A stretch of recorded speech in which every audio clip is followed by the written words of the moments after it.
बिहार को क्या मिला बजट में? बिहार को क्या मिला बजट में? समझ जाइएगा। और कुछ लोग तो होता ही है गड़बड़ लोग। अभिनंदन करता हूं। कार्यक्रम की अध्यक्षता कर रहे बड़े भाई आदरणीय श्री आलोक मेहता जी,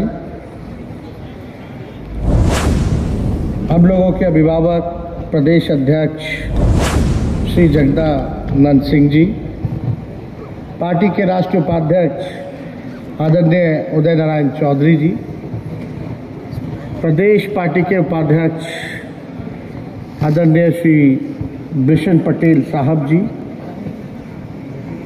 माननीय सचेतक चिड़िया बरियारपुर के विधायक श्री राजवंशी महतो जी, माननीय विधायक डेरी फतेह बहादुर सिंह जी, विधायक हथुआ विधानसभा राजेश कुशवाहा जी, पिछड़ा वर्ग आयोग के सदस्य श्री वीरेंद्र कुशवाहा जी, राष्ट्रीय महासचिव श्री भोला यादव जी, जनाब प्रदेश उपाध्यक्ष जनाब तनवीर हसन साहब जी, केसरिया के पूर्व विधायक श्री राजेश कुशवाहा जी, सीतामढ़ी के पूर्व विधायक श्री सुनील कुशवाहा जी, अरवल के पूर्व विधायक श्री रविंद्र सिंह कुशवाहा जी, औरंगाबाद के पूर्व विधायक श्री सुरेश महतो जी, नवादा से पूर्व एमएलसी प्रत्याशी श्री श्रवण कुशवाहा जी, राजद नेत्री श्रीमती मधु मंजरी कुशवाहा जी, राजद के राष्ट्रीय प्रवक्ता प्रोफेसर श्री सुबोध मेहता जी, पार्टी नेता श्री निर्मल कुशवाहा जी, विपिन कुशवाहा जी, धर्मेंद्र कुशवाहा जी, कैलाश कुशवाहा जी, प्रतिमा कुशवाहा जी, और यहाँ उपस्थित पार्टी के माननीय विधायक, पूर्व विधायक, वरिष्ठ नेता, कार्यकर्ता और मीडिया के हमारे सभी साथी, सभी लोगों को इस कार्यक्रम में आने पर हम धन्यवाद देते हैं। जब आलोक मेहता जी भाषण दे रहे थे, जब उन्होंने जगदेव बाबू को एड्रेस किया तो बिहार के लेनिन बोल करके एड्रेस किया। हम आलोक जी को और आप सब लोगों को बताना चाहते हैं कि जगदेव बाबू की जो कुर्बानी रही है, जो संदेश उन्होंने समाज को दिया है, वो बिहार के लेनिन नहीं बल्कि भारत के लेनिन हैं।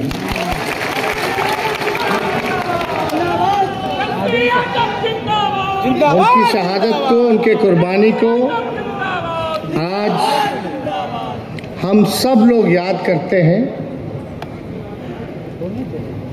और उनके विचारधारा पर, उनके बताए हुए रास्ते पर चलने का संकल्प लेते हैं।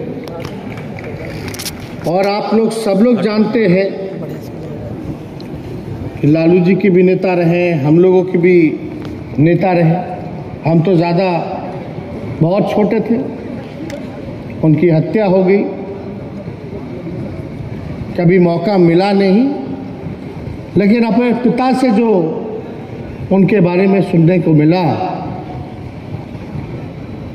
और कई लोगों के साथ बैठ कर के जब चर्चा होती थी जगदेव बाबू की, तो हम सुनते रहते थे, तो उनके विचार से हम लोग प्रभावित रहे। समाजवादी नेता रहे, सामाजिक न्याय की लड़ाई लड़ी उन्होंने, और आने वाले पीढ़ियों को भविष्य बेहतर हो, इसके लिए उन्होंने शहादत दिया, कुर्बानी दी। और हम सब लोग का कर्तव्य बनता है कि उनके दिखाए हुए रास्ते पे चले। तो आज के दिन आलोक मेहता जी और उनके तमाम साथी, पार्टी के सभी नेता, कार्यकर्ता, अलग अलग संगठन से जुड़े हुए लोग, जगदेव बाबू के जितने अनुयायी हैं, आज का कार्यक्रम आप लोगों ने किया, इसके लिए हम तहे दिल से धन्यवाद देते हैं आयोजकों को।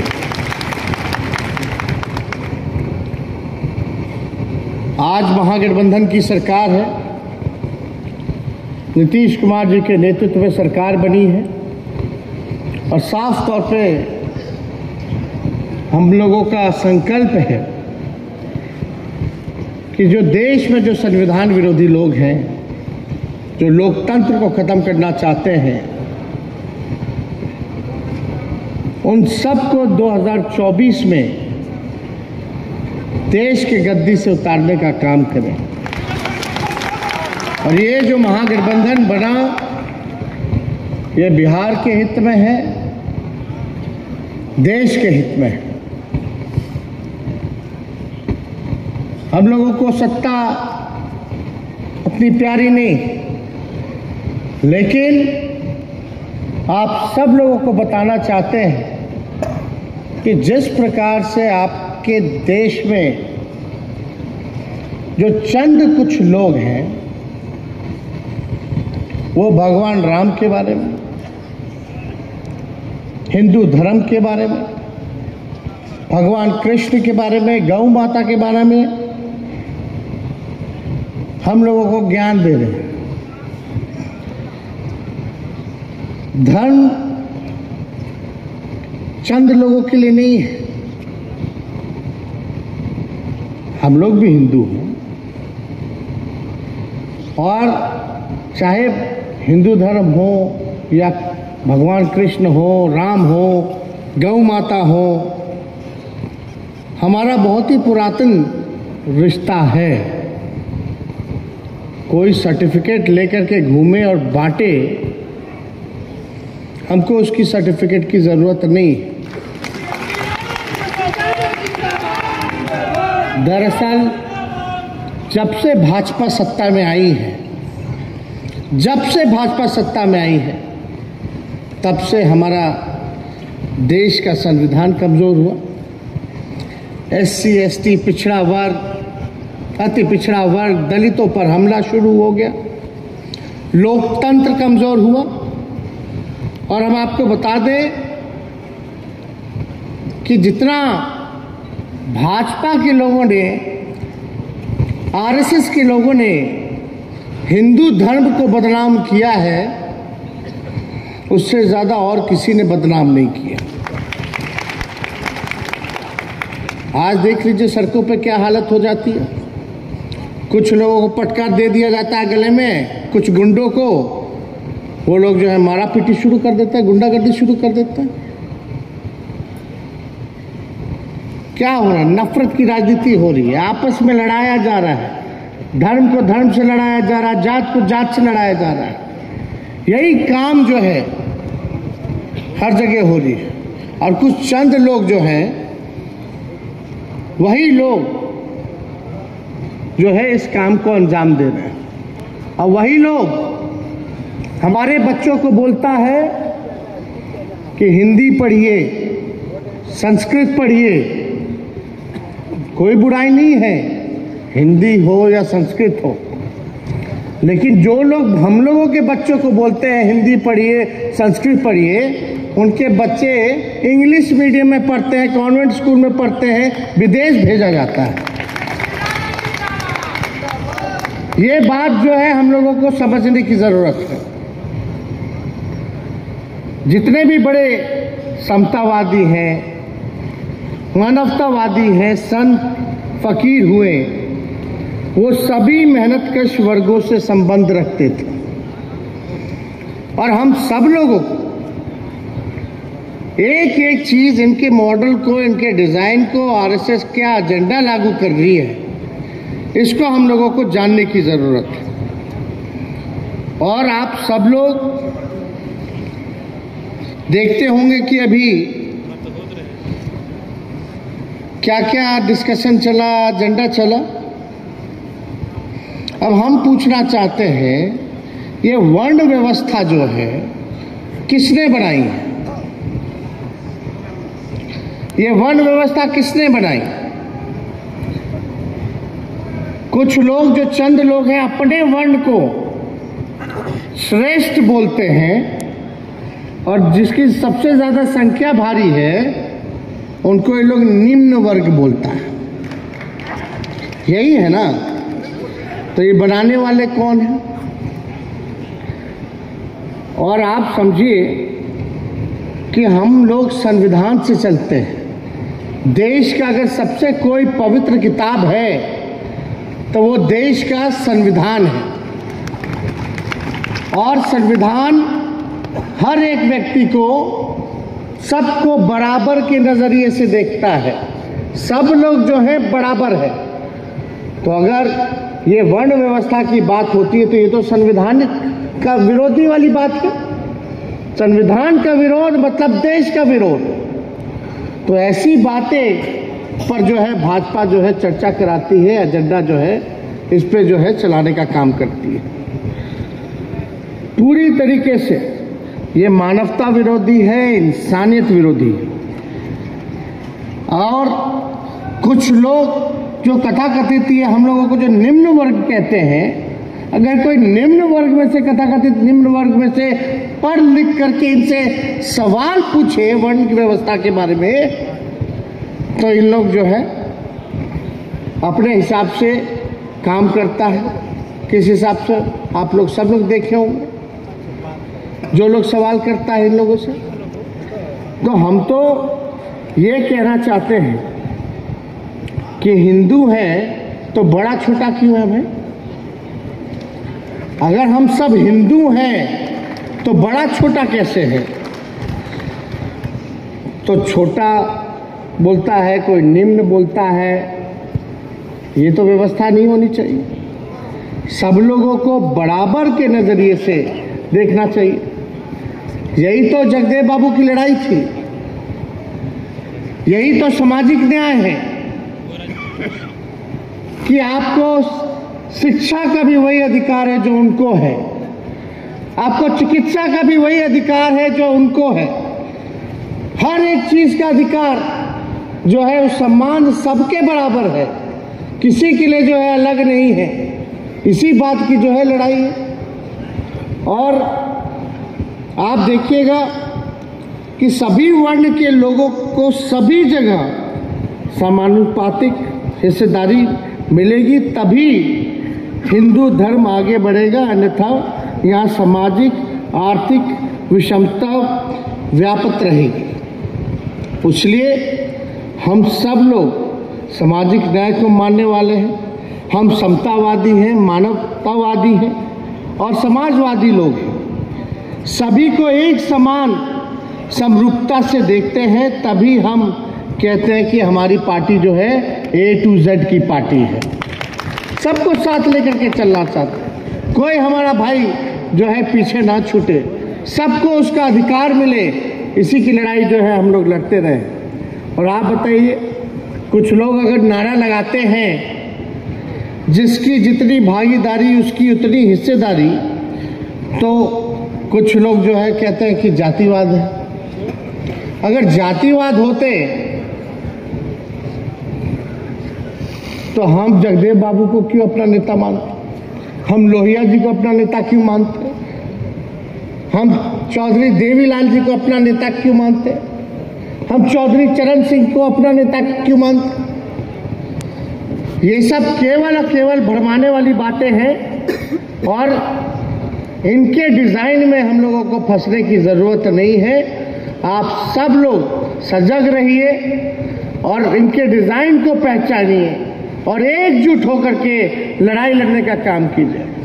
अभी आप बताइए, अगर आलोक मेहता जी जगदेव बाबू जी का नारा को दोहराए हैं तो क्या आलोक मेहता जी जातिवादी हो गए क्या? बताइए आप लोग। और आप देखिएगा कि आलोक मेहता जी को मारने की धमकी दी जा रही है। कौन लोग हैं ये लोग?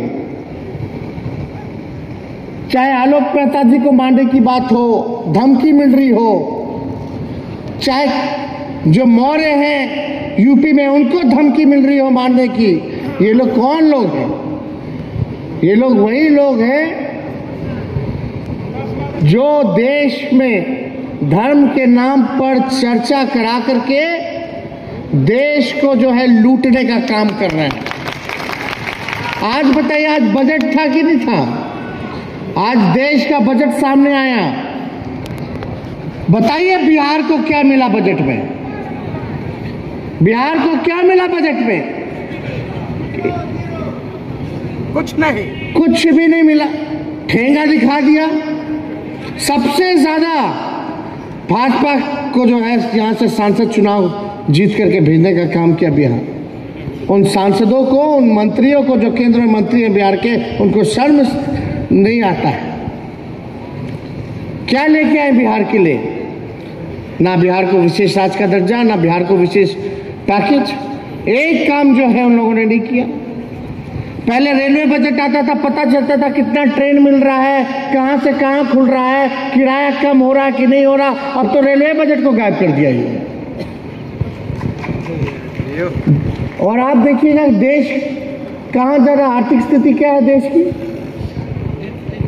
कहीं कुछ नहीं। यही भाजपा के लोग कहते थे कि 2022 में हर घर को जो है पक्का कराने का काम करेंगे, जिसको घर नहीं उसको पक्का घर देने का काम करेंगे। आज 22 हो गया, कहाँ है? यही लोग बोलते थे हर किसानों का दुगुना आय जो है दुगुना करेंगे। 22 हो गया, इस पे आज कुछ भी चर्चा न, पक्के मकान की चर्चा। ये बोलते थे कि हर साल 2 करोड़ लोगों को रोजगार देंगे, नौकरी देंगे।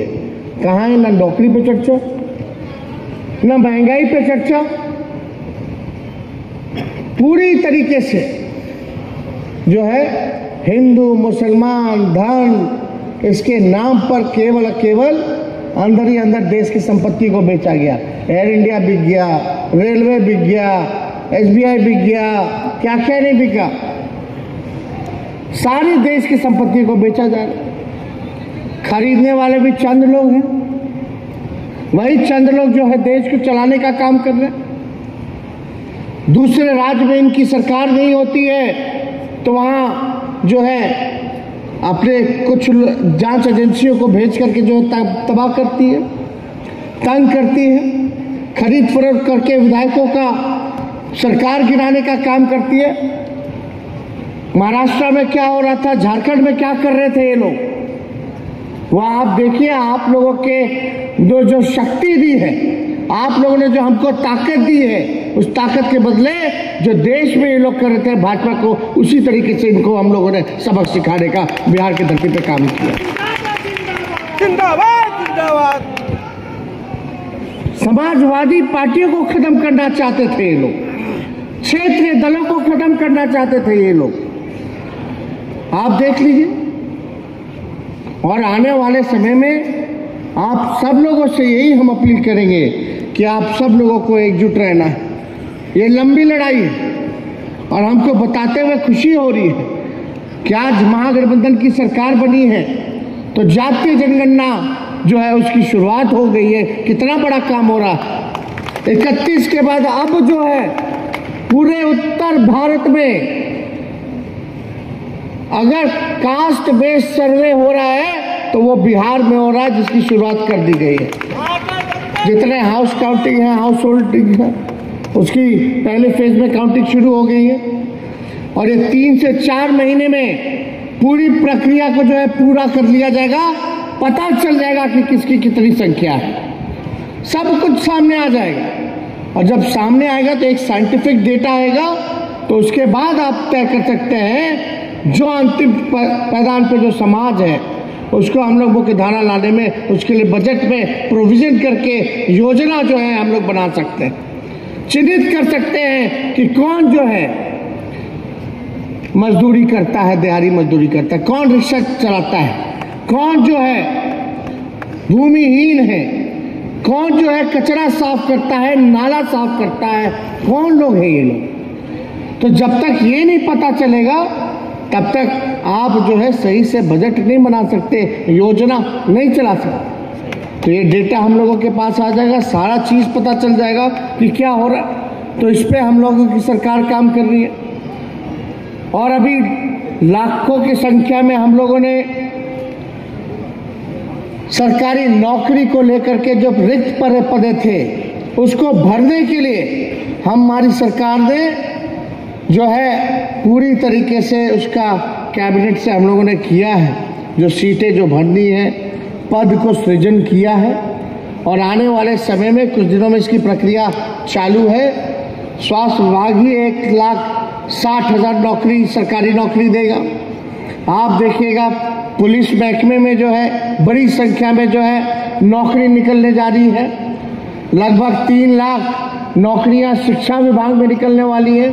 तो ये सारा जो हम लोगों का कमिटमेंट था 10 लाख लोगों को सरकारी नौकरी देने का, कुछ दिनों में देखिएगा ये हम लोग पूरा करने का काम करेंगे।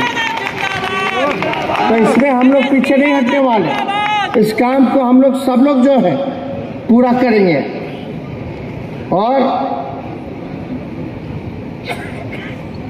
इतना हम बता दें कि आज आप सब लोग बहुत दूर दराज से आए हैं। सुबह से आप लोग यहाँ आए और यहाँ लगातार आप लोगों के बीच जो है कई लोगों ने अपने भाषण को रखा, कई वक्ताओं ने अपने बात को रखा।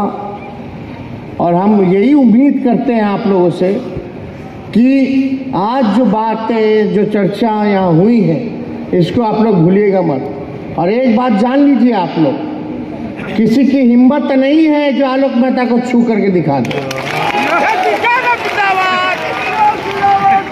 ये बात समझ जाइएगा। और कुछ लोग तो होता ही है गड़बड़ लोग, कुछ बीजेपी माइंडसेट की कुछ मीडिया लोग हैं, बोले हैं क्या तोड़ मरोड़ के दिखाएगा क्या, असली चीज तो दिखाता नहीं है। वो तो एक एजेंडा पे जो है वो लोग काम कर रहा है। तो इसलिए आप सब लोगों को जो है घबराने की जरूरत नहीं है। आप सब लोग जो है मजबूत इरादे के साथ यहाँ से लौटिए और आने वाले समय में बाद में हम लोग आप लोगों के यहाँ भी हम लोग आएंगे। हर जगह हम लोग घूम घूम करके कार्यक्रम करेंगे और जागरूकता अभियान जो है और तेजी से लेकर के जाने का काम करेंगे। तो ज़्यादा समय ना लेते हुए यही चंद शब्द कहते हुए हम अपनी बातों को विराम देते हैं। और आप सब लोगों को इतना ज़रूर कहते हैं, आप लोगों से हम बस इतना और कहेंगे कि आप लोग जो है 4 कदम आगे बढ़ाइए और हम 16 कदम आगे बढ़ाने का काम करेंगे इन्हीं चंद शब्दों के साथ। और टिकट विकेट की बात है तो उसमें आप लोग चिंता मत कीजिए। जिस हिसाब की हिस्सेदारी है उस हिसाब से आप लोगों को मान सम्मान मिलेगा, उसमें कोई कमी नहीं होगी। बहुत बहुत धन्यवाद। जय हिंद, जय बिहार।